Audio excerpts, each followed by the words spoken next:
গণহত্যার আলামত সংগ্রহ হবে প্রথম কাজ, বললেন ট্রাইব্যুনালের চিফ প্রসিকিউটর। বন্দি বিনিময় চুক্তির আওতায় শেখ হাসিনাকে ফেরানোর চিন্তা। আমাদের প্রথম প্রায়োরিটি হচ্ছে এই হত্যাকাণ্ড, গণহত্যার যে আলামত আছে এগুলোকে সংরক্ষণ করা, দ্রুততম সময়ের মধ্যে এগুলোকে সংগ্রহ করে প্রসিকিউশন এবং তদন্ত সংস্থার হাতে নিয়ে আসা।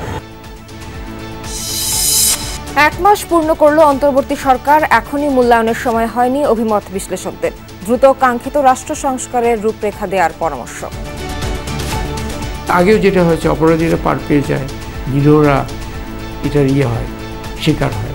সেই বাস্তবতা আমরা চাই না। এখানে খুব দ্রুত সচল করার বিষয়টা অত্যন্ত দ্রুত প্রয়োজন। 350 জনের যে মালিক সমিতি তার সদস্য হবে, তাতে আমার লাভ কি, আপনার লাভ কি? তো সেই জন্যই সংস্কারটা দরকার।